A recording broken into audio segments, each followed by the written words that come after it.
रवि और उसका परिवार बहुत गरीब था। उन दोनों ने अपनी सारी जिंदगी झुकी झोपड़ी में बिताई थी।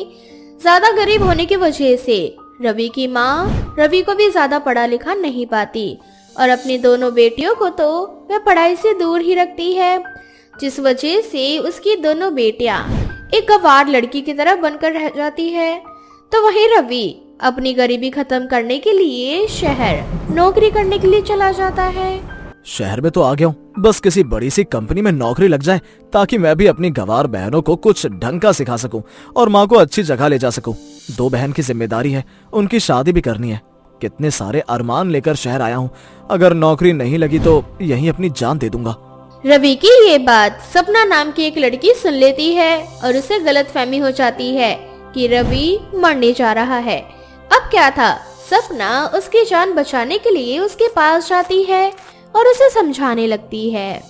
अरे यार, तुम इतने जवान हो, इतने हैंडसम हो, फिर भी मरने के बारे में सोच रहे हो। अरे तुम जैसे लड़के ना मरने के लिए नहीं बने। और बताओ तुम्हें क्या दिक्कत है, क्यों मरना चाहते हो? तुम पागल वागल हो गए हो क्या जो मरना चाहते हो? मैडम, लगता है आपको कोई गलतफहमी हुई है। मैं यहाँ मरने नहीं आया, बल्कि नौकरी की तलाश में आया हूँ। अच्छा, तो तुम्हें नौकरी करना है, नौकरी के लिए तुम ये सब कर रहे हो। अगर मैं कहूँ कि तुम्हारे लायक मेरे पास नौकरी है तो क्या तुम मेरी कंपनी में जॉब करोगे? सपना एक बहुत अमीर बाप की बेटी थी और उसने ही अपने पिताजी का बिजनेस संभाला हुआ था। अब जैसे ही सपना रवि को नौकरी ऑफर करती है, रवि बिना कोई सवाल किए नौकरी के लिए हाँ कर देता है। अब समय यूं ही बीतता जाता है और वो दोनों एक दूसरे को पसंद करने लगते हैं। रवि, मुझे ये समझ में नहीं आता कि आखिर तुम्हारी प्रॉब्लम क्या है। तुम मुझसे इतना प्यार करते हो और फिर भी मुझसे शादी नहीं करना चाहते। सपना, मैं तुम्हें धोखे में नहीं रखना चाहता। मैं बहुत गरीब हूँ, गांव में रहता हूँ, झुग्गी झोपड़ी में। कहाँ तुम और कहाँ मैं। क्या अभी तुम मुझसे शादी करने के लिए तैयार हो? बोलो। सपना रवि से बहुत प्यार करती थी, इसलिए वो उसकी गरीबी को अपना लेती है और उसके साथ शादी करके अपने ससुराल जाती है। सपना अपने साथ दहेज में बहुत कुछ लाई थी। गांव में जाकर सपना ने एक बड़ा सा घर खरीद लिया था। उस घर में सारी फैसिलिटीज थी और सपना की दोनों नंद कोमल और अंजलि बिल्कुल गंवार थी, क्योंकि घर आई अपनी नई भाभी का स्वागत ना करके वो दोनों घर आए सामानों को पागलों की तरह देखने लगती है। भाभी, तुम अपने साथ और क्या क्या लाई हो? आज से पहले इतना बड़ा घर मैंने कभी नहीं देखा। और ये डब्बा कैसा है? अरे पागल अंजलि, तुझे अभी तक एक ही डिब्बा देखा है? देख, इस घर में कितने सारे डिब्बे, कोई बड़ा कोई छोटा, कोई डब्बा रंगीला। देख देख। बेअकल लड़कियों, सच में तुम बिल्कुल गंवार हो। तुमसे ठीक तो मैं हूँ। ये सब डिब्बे नहीं है, घर के सामान है। और तुम्हारी भाभी अभी नई नई आई है, पहले उनके घर आने का स्वागत करो, उसके बाद घर आए डिब्बों को निहारना। माँ, आप तो हमसे ठीक ही होंगी ना, क्योंकि आप भी तो पहले अमीर थी, पर हम तो शुरू से ही गरीब हैं। हमने आज से पहले ये सारी चीजें कभी नहीं देखी। अपनी दोनों नंद की ऐसी बातें सुनकर सपना का सारा गुस्सा ठंडा हो जाता है और सपना टीवी चलाकर अपनी दोनों नंद से कहती है, अंजलि, तुम मुझसे पूछ रही थी ना कि ये डब्बा कैसा है? इस डब्बे को टीवी कहते हैं और इसके अंदर तुम फिल्म, गाने और कुछ सीरियल सब कुछ देख सकती हो और इससे ना तुम कभी बोर नहीं होगे। अंजलि की दोनों नंदे टीवी को घूर घूर कर देखने लगती है। इसी तरह से कुछ दिन बीत जाते हैं और एक दिन कोमल देखती है कि वॉशिंग मशीन में अपने आप कपड़े धुल रहे हैं। अपने आप कपड़े धोता देख कोमल अपनी भाभी से कहती है, भाभी, ये आप हमारे घर में कैसा राक्षस उठा कर ले आई? ये तो हमारे कपड़ों को खा रहा है। जल्दी से इस राक्षस को बोलो हमारे कपड़े बाहर निकाले। ये दोनों सच में गंवार हैं या पागल है? सपना, अपना गुस्सा ना कंट्रोल कर ले। आज से पहले तूने कभी ऐसी चीजें नहीं देखी और वैसे भी तूने ही तो कहा था रवि से कि तुझे कोई प्रॉब्लम नहीं होगी। अब जो करना है तुझे ही करना होगा। भाभी, आपने सुना नहीं कोमल ने क्या कहा? आप क्या चाहती हो, हमारे सारे कपड़े फटे जाए? अंजलि, कोमल, ये वॉशिंग मशीन है, ये कोई राक्षस नहीं है। और आज से पहले तुमने कभी वॉशिंग मशीन नहीं देखी ना, इसीलिए तुम ऐसे बोल रही हो। इसमें गंदी चीजें साफ हो जाती है। क्या गंदी चीजें? मैं समझ गई भाभी। एक मिनट, आज मैं सारी गंदी चीजें इस वॉशिंग मशीन में धो देती हूँ। आपको घर के काम करने की जरूरत नहीं पड़ेगी फिर। इतना बोलकर कोमल घर के सारे गंदे बर्तन, जूते, कपड़े, यहाँ तक कि घर की घड़ियां तक भी वॉशिंग मशीन में डाल देती है, जिस वजह से वॉशिंग मशीन खराब हो जाता है और सपना अपने गुस्से पर कंट्रोल नहीं कर पाती। तुम दोनों गंवार नहीं बल्कि पागल हो। तुम जैसे गंवार मैंने कभी नहीं देखा अपनी जिंदगी में। अरे माना कि तुमने कभी वॉशिंग मशीन, टीवी, फ्रिज ये सब नहीं देखा, पर इसका मतलब ये नहीं ना कि समझाने के बाद भी तुम समझो ना और सामान को बर्बाद कर दो। आज सपना का गुस्सा निकल जाता है। सपना अपनी दोनों नंद को भला बुरा कह रही होती है कि तभी वहाँ रवि आ जाता है। रवि को देख सपना की बोलती बंद हो जाती है। तो वहीं दूसरी ओर सपना की दोनों गंवार नंद अपने भाई के सामने बच्चों की तरह रोने लगती है। भैया देख रहे हो तुम कैसे भाभी हमें भला बुरा सुना रही है और हमारी गरीबी का मजाक बना रही हैं। सपना, तुम मेरी दोनों बहनों को भला ऐसे कैसे बोल सकती हो? मैंने तुम्हें सब बताया था ना कि हम कितने गरीब हैं। मेरी बहनों ने आज से पहले ये सब चीजें नहीं देखी, इसलिए इस तरह की हरकतें की। पर तुम तो समझदार हो, तुम इन्हें सिखा भी तो सकती थी। इस तरह से रवि सपना को डांटने लगता है। ये देख रवि की दोनों बहनों को बड़ा मजा आता है और वो दोनों सोफे के ऊपर कूदने लगती है। भैया अब रहने दो, मत डांटो भाभी को, गलती हमारी भी है। हमने इतनी महंगी चीज जो खराब कर दी। वैसे भैया ये जो भी चीजें बहुत अच्छी है, मुझे और अंजलि को इस पर कूदने में बहुत मजा आता है। भाभी हमें माफ कर दो, हमारी वजह से आपका राक्षस खराब हो गया। अंजलि, कोमल, ये सब क्या है? मैंने तुम्हें उस दिन भी समझाया था ना कि बेड पर और सोफे पर इस तरह से नहीं कूदते। और टीवी क्यों चल रहा है जब तुम देख ही नहीं रही हो? और तुम दोनों ने फ्रिज भी खुला छोड़ रखा है। ये सब क्या है? ऐसे चीजें खराब हो जाती हैं। अपनी बहनों की गंवार हरकतें देखकर अब रवि भी अपनी बहनों को डांटने लगता है और तभी वहाँ रवि की माँ आ जाती है।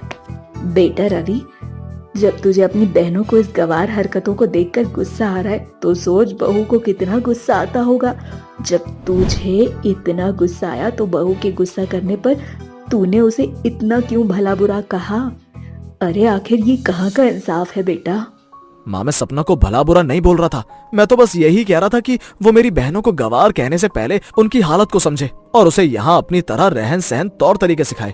रवि, जब तू अपनी बहनों को कुछ सिखा नहीं सकता तो अपनी बहू अपनी गंवार नंदों को क्या सिखा पाएगी?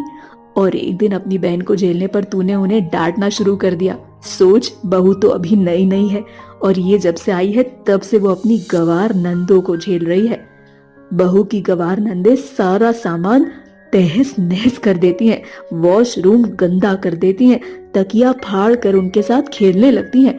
सोच, बहू इतने दिनों से ये सब कुछ कैसे बर्दाश्त कर रही थी? मैं गंवार नहीं हूँ क्योंकि मैं अपने मायके में बड़ी अमीर थी। मैंने ये सारी चीजें देखी हैं, पर अफसोस मेरी बेटियों ने नहीं देखी, जिस वजह से वो गंवार रह गईं। माँ जी, आप रवि को कुछ मत बोलिए। उन्होंने अपनी बहन और अपने परिवार के लिए बहुत कुछ किया है और मैंने ही उनसे वादा किया था कि मैं सब कुछ ठीक कर दूंगी। अब मैं ही अपनी गंवार नंद को गंवार नहीं रहने दूंगी, उन्हें तौर तरीके, रहना सहना सब कुछ सिखाऊंगी। इस तरह से रवि को अपनी गलती का एहसास होता है और सपना सबसे पहले अपनी नंद को पढ़ाती है। धीरे धीरे सपना की दोनों गंवार नंद सब कुछ सीख जाती है। सितारा देवी के दो बेटे थे। बड़ा बेटा अनुज, जिसकी शादी गांव की ही चंपा नाम की लड़की से हो जाती है। चंपा बहुत ही सीधी सादी और भोली भाली थी। घर का सारा काम चंपा अकेली ही किया करती थी। साथ ही अपने साथ सितारा की भी खूब सेवा किया करती थी। सितारा देवी का छोटा बेटा विपुल, जिसकी उम्र अब शादी की हो चुकी थी। ऐसे ही एक दिन सितारा अपनी बहू चंपा से विपुल की शादी की बातचीत करती है। अरे चंपा बहू, मैं क्या सोच रही थी, हमारा भी अब विपुल बड़ा हो चुका है, उम्र हो गई है उसकी। अच्छी सी कोई लड़की देखकर उसकी शादी करवा देते हैं, वरना शहर में आवारा सांड की तरह यहाँ वहाँ घूमता रहेगा और किसी की भी भैंस को उठा कर ले आएगा यहाँ पर। अम्मा जी, हम तो कहते हैं देवर जी के लिए ना गांव की बहू लाना। अब हमको ही देख लो, हम बहुत सीधे साधे, वरना जो शहर की बहुएं होती है ना बहुत तेज होती है, अपनी सास को ना भैंसों की तरह हाँकती रहती है दिन भर। अरे रहने दे, मेरा नाम भी सितारा है। मेरा बेटा अगर शहर की भी बहू लाएगा तो भी मैं अपनी बहू को रखूंगी तो अपने पैर के नीचे। अब तू अपने आप को ही देख ले, कैसे तेरी ऐसी की तैसी करके रखती हूँ मैं। बात वो है ना माँ जी कि हम गांव के हैं और हम बहुत सीधे साधे हैं। हमको ज्यादा कानूनबाजी करना नहीं आता ना, इसीलिए हमें जो काम नजर आता है हम चुपचाप कर लेते हैं। ज्यादा लड़ाई झगड़ा करने से हमको बहुत डर लगता है। चल चल बकवास बंद कर, और कोई अच्छी सी लड़की हो तेरी नजर में तो बता, मैं अपने बेटे की शादी उसी से करवा देती हूँ। हाँ अम्मा जी, हमारी ना दूर की मौसी है, उनकी बिटिया है, लेकिन एक कमी है, वो सिर्फ ना 8वीं पास है। लेकिन अम्मा जी वो तो हमसे भी ज्यादा गाय, आप बोलेंगे उठ तो उठ जाएगी, बैठ तो फट से बैठ जाएगी, इतनी सीधी अम्मा जी वो। अच्छा फिर ठीक है, बता जरा। वो क्या है ना कि मैं विपुल के लिए बिल्कुल ऐसी ही बहू लाना चाहती हूँ। इधर सितारा देवी अपने बेटे विपुल के लिए लड़की ढूंढ रही होती है, तो वही दूसरी तरफ विपुल शहर से अनामिका नाम की लड़की से शादी करके उसे अपने घर ले आता है। ये देखकर सितारा देवी का पारा तो 7वें आसमान पर चढ़ ही जाता है। वो गुस्से में विपुल को 4 बातें सुनाते हुए उससे कहती है, अरे सत्यानाश हो तेरा, सत्यानाश हो। इस शहर की लड़की को शर्म नहीं आई तुम दोनों को ऐसे काम करते हुए? अरे माँ बाप तुम जैसे बच्चों को जन्म तो दे देते हैं, लेकिन तुम बच्चे आगे जाकर ये भूल जाते हो कि तुम्हारे माँ बाप का क्या दर्जा होता है तुम्हारे जीवन में। माँ ज्यादा बकवास न करते हुए मैं सिर्फ इतना बोलना चाहता हूँ कि मैं अनामिका से प्यार करता हूँ और मैं इसे शादी करके अपने घर में ले आया। इसमें कुछ गलत नहीं किया मैंने, क्योंकि मुझे मालूम था अगर मैं यहाँ रहता और आपकी पसंद की लड़की से शादी करता तो वो मेरी चंपा भाभी की तरह ही होती, जो कि मैं बिल्कुल भी नहीं चाहता। मैं पढ़ा लिखा हूँ, इसलिए पढ़ी लिखी समझदार बहू चाहता था अपने लिए। देवर जी हम भी 8वीं पास है, आपका कहने का क्या मतलब है कि हम गंवार है, पढ़े लिखे नहीं है क्या? देखो भाभी, जो कहना था कह चुका मैं, और अनामिका अब अपने कमरे में जा रही है। इस तरह से अनामिका और विपुल दोनों अपने कमरे में चले जाते हैं। ऐसे ही अगले दिन अनामिका सुबह सुबह उठकर छत पर वर्कआउट कर रही होती है। वर्कआउट करने के समय अनामिका बहुत ही शॉर्ट कपड़े पहनी हुई होती है। ये देखकर चंपा और सितारा दोनों का मुंह खुला का खुला रह जाता है। हाय राम जी, तू हमारे घर की बहू है ना, तो हमारे घर की इज्जत को इस तरह से सारे गांव में क्यों बांट रही है? अरे आधे अधूरे कपड़े पहनकर क्या साबित करना चाहती है कि तू शहर से आई है और तू बहुत ज्यादा खुले विचारों वाली है? अम्मा जी खुले विचारों वाली ये नहीं, खुले कपड़े वाली है। हर जगह से तो इसके कपड़े खुले हुए हैं। हम तो पहली बार देख रहे हैं सामने ऐसी लड़कियों को, वरना हमने सिनेमा में देखा था हीरोइन को, सब ऐसे ही कपड़े पहनती हैं। अरे बकवास बंद कर तू चंपा, हर समय तुझे ये सब बकवास करनी होती है क्या? मम्मी जी, मैं आपको बताना चाहती हूँ कि वर्कआउट करने के समय ऐसे ही कपड़े पहने जाते हैं और कपड़ों में कोई बुराई नहीं होती। जिन कपड़ों में आप सबसे ज्यादा कंफर्टेबल होते हो, आपको वही कपड़े पहनने होते हैं। आज बहुत दुख हो रहा है, हमारे पूरे खानदान में किसी बहू ने ऐसे कपड़े नहीं पहने। कुछ न बोलकर सितारा और चंपा दोनों अपने कमरे में चली जाती है। थोड़ी देर बाद आसपास के लोग सितारा के घर में नई बहू आने की खबर को सुनकर नई बहू के दर्शन करने के लिए आ जाते हैं। अनामिका क्रॉप टॉप और शॉर्ट्स पहनकर वहां आती है। ये देखकर गांव की औरतें अनामिका का खूब मजाक बनाती है और अनामिका से कहती है, हाय राम जी, ऐसा लग रहा है जैसे किसी सिनेमा की नौटंकी यहाँ आ गई हो। कुछ भी कहो सितारा बहन, तुम्हारा बेटा तो तुम्हारी नाक कटवा कर आया है। अरे ऐसी बहू लाने से अच्छा तो तुम बाजार से किसी औरत को उठाकर अपने घर ले जाती।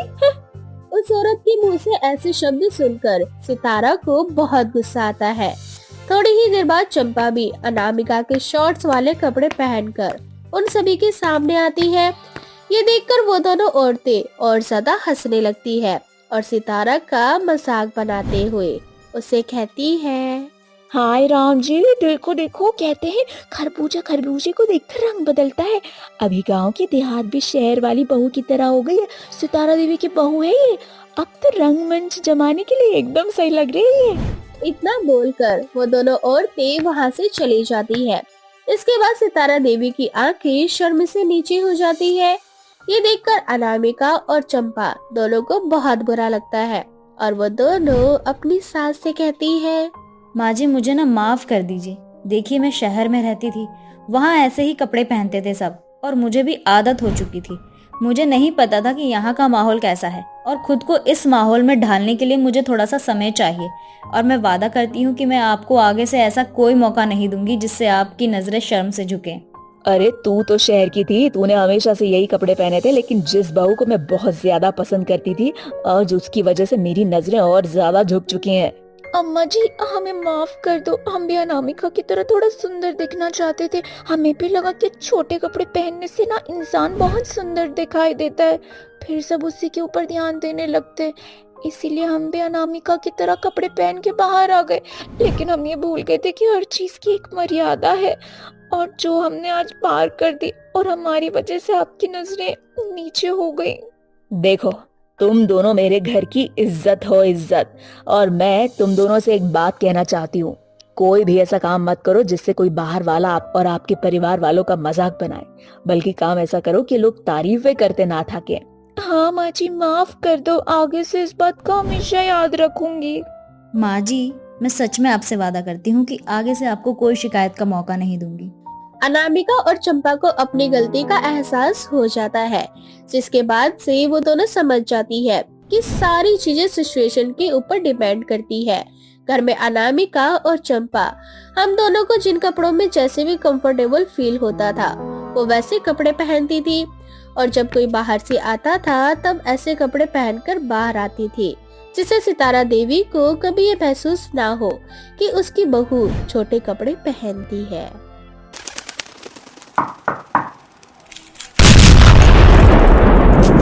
चूचू चिड़िया की कहानी। सुंदरबन जंगल में बबली कबूतरी अपनी दो बेटियों के साथ रहा करती थी। बबली कबूतरी की बड़ी बेटी चिंकी चिड़िया बहुत ही सीधी और शांत स्वभाव की थी, लेकिन उसकी छोटी बेटी टुनटुनी चिड़िया बहुत ही तेज और मॉडर्न किस्म की चिड़िया थी। टुनटुनी चिड़िया को अपने दोस्तों के साथ बाहर घूमना फिरना, मूवी प्लान करना, पार्टियां करना बहुत पसंद था। एक दिन टुनटुनी चिड़िया अपनी बड़ी बहन चिंकी चिड़िया से कहती है, चिंकी दीदी आप इतनी सीधी और सिंपल क्यों हो? आजकल की चिड़ियाएं बहुत ही तेज और मॉडर्न होती हैं, तुम्हारी जैसी सीधी सादी नहीं।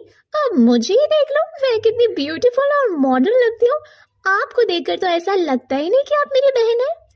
बस बस ज्यादा बातें मत बना, अगर तेरा सजना सवरना हो गया है तो चल जल्दी, कॉलेज के लिए देर हो रही है। क्या दीदी, आप ही हर समय बस कॉलेज पढ़ाई यही सब करती रहती हो, क्या तुम्हारा घूमने फिरना और पार्टी करने का मन नहीं करता? मैं आज अपने दोस्तों के साथ मूवी देखने जा रही हूँ, अगर तुम्हें अकेले कॉलेज जाना है तो जाओ। ये क्या बदतमीजी है टुनटुनी, तुम आए दिन कॉलेज बंक कर रही हो। तुम कल भी कॉलेज ना जाकर अपने दोस्तों के साथ पिकनिक पर गई थी। मैंने अभी तक ये बात मम्मी को नहीं बताई है, अगर बता देना तुम्हारी बहुत ज्यादा धुनाई होगी। दीदी अब आपको कॉलेज जाने में देर नहीं हुई, अगर आपका भाषण खत्म हो गया तो आप कॉलेज जा सकती हैं, मुझे ना ज्यादा लेक्चर देने की जरूरत नहीं है। अपनी छोटी बहन से बात सुनकर चिंकी चिड़िया अकेले ही कॉलेज चली जाती है। इस तरह कई दिन गुजर जाते हैं, पर एक दिन चिंकी चिड़िया की मौसी सुंदरी कौवी उनके घर आती है। अपनी बहन को देखकर बबली कबूतरी बहुत खुश होती है और कहती है, और बताओ सुंदरी, आज इतने समय बाद कैसे आना हुआ? घर में सब कुछ ठीक तो है ना? और जीजा जी भी ठीक है? हाँ बबली दीदी, घर में सब ठीक है। आप बताओ आप कैसी हो? चिंकी और टुनटुनी कहीं नजर नहीं आ रही? सुंदरी, चिंकी और टुनटुनी कॉलेज गई है, शाम को जब दोनों कॉलेज से घर आ जाएंगे तो दोनों से मिल लेना। चल आज बाकी बातें तो होती रहेंगी, अभी खाना खा लेते हैं। शाम को चिंकी और टुनटुनी कॉलेज से घर वापस आती हैं, तो घर में अपनी मौसी को देखकर बड़ी खुश होती है। टुनटुनी सुंदरी से कहती है, मौसी जी आप कब आई? अगर हमें पहले पता होता कि आप आ रही हैं तो आज हम कॉलेज नहीं जाते। अरे टुनटुनी बेटा, तुम सबसे मिलने का अचानक मन हुआ तो चली आई। बहुत अच्छा किया मौसी जी आपने, क्योंकि आपसे मिलने का हमारा भी बड़ा मन था। टुनटुनी चिड़िया को इतना बोलता देख सुंदरी कौवी बबली कबूतरी से कहती है, अरे बबली दीदी, आपकी बड़ी बेटी चिंकी चिड़िया तो बोलती ही नहीं, आप इसकी शादी कैसे करेंगी? नहीं नहीं सुंदरी, ऐसी कोई बात नहीं है, मेरी बेटी बस थोड़ा कम बोलती है, लेकिन पढ़ने लिखने में बहुत ही होशियार है। अगर इसके लिए तेरी नजर में कोई अच्छा रिश्ता है तो मुझे बता, अगले साल इसकी पढ़ाई खत्म होते ही मैं इसकी शादी कर देना चाहती हूँ। दीदी आपने तो मेरे मुंह की बात छीन ली। मेरी ना ननद का बेटा है कालू कौआ, वो शहर में नौकरी करता है, आप चिंकी से उसकी शादी करवा दो। इस तरह से धीरे धीरे पूरा 1 साल बीत जाता है और अब सुंदरी के ननंद के बेटे कालू कौवे से चिंकी चिड़िया की शादी बड़े ही धूमधाम से हो जाती है। चिंकी अपने ससुराल में बहुत खुश थी। शादी के कुछ समय बाद टुनटुनी चिड़िया चिंकी चिड़िया से मिलने उसके घर आती है। टुनटुनी चिड़िया को देखकर चिंकी चिड़िया कहती है, अरे टुनटुनी, तो अचानक से यहाँ? कल ही माँ से फोन पर बात हुई थी, लेकिन उन्होंने तो तेरे आने के विषय में कुछ नहीं बताया। तभी कालू कौवा बीच में बोलता है, अरे चिंकी, तुम ये कैसी बातें कर रहे हो? टुनटुनी तुम्हारी छोटी बहन है, ये हमारे घर पर कभी भी आ सकती है। आइए आइए साली साहिबा, घर में पधारिए। तुम्हें देखकर मुझे बहुत खुशी हुई। आपके आने से घर में 4 चांद लग गए। टुनटुनी को देखकर कालू कौवा बहुत खुश था। उसे टुनटुनी की खूबसूरती के आगे अपनी पत्नी फीकी नजर आ रही थी। वो ज्यादा से ज्यादा समय अपनी साली टुनटुनी के साथ बिताने लगा। ये बात चिंकी चिड़िया को बिल्कुल भी पसंद नहीं थी, इसलिए वो करती भी क्या, टुनटुनी चिड़िया जो उसकी बहन थी, धीरे धीरे कालू कौवा और टुनटुनी चिड़िया को एक दूसरे से प्यार हो जाता है। एक दिन कालू कौवा टुनटुनी चिड़िया से शादी करके उसे अपनी पहली पत्नी की सौतन बनाकर घर ले आता है। जब अपने पति के साथ चिंकी चिड़िया अपनी बहन को दुल्हन के जोड़े में देखती है तो वो दंग रह जाती है और रोते हुए कहती है, ये आपने क्या किया कालू जी? अगर आपको दूसरी शादी करनी थी तो आपने मुझसे शादी करके मेरी जिंदगी क्यों खराब की? देखो चिंकी, मुझे तुमसे शादी नहीं करनी थी। वो तो मैंने बस सुंदरी मामी का दिल रखने के लिए तुमसे शादी की, क्योंकि तुम मुझे मेरे लेवल की बिल्कुल नहीं लगती। टुनटुनी को देखो कितनी खूबसूरत है, इसकी खूबसूरती के आगे तो तुम कुछ नहीं हो। ये कितनी मॉडर्न है और तुम कितनी सिंपल सी दिखाई देती हो। मुझको हमेशा से टुनटुनी जैसी मॉडर्न पत्नी चाहिए थी। चिंकी चिड़िया दुखी होकर अपने मायके चली जाती है और खुद एक कंपनी में जॉब करने लगती है और खुशी खुशी अपनी माँ के साथ अपना जीवन बिताती है। तो दोस्तों, ये थी हमारी आज की कहानी। दोस्तों, क्या आपको पता है कालू कौवा दूसरी शादी किससे करता है? दोस्तों, अगर आपको पता है तो आप अपना आंसर हमें कमेंट सेक्शन में कमेंट करके जरूर बताएं। साथ ही वीडियो को लाइक जरूर करें और मेरे चैनल को सब्सक्राइब करना बिल्कुल भी ना भूलें।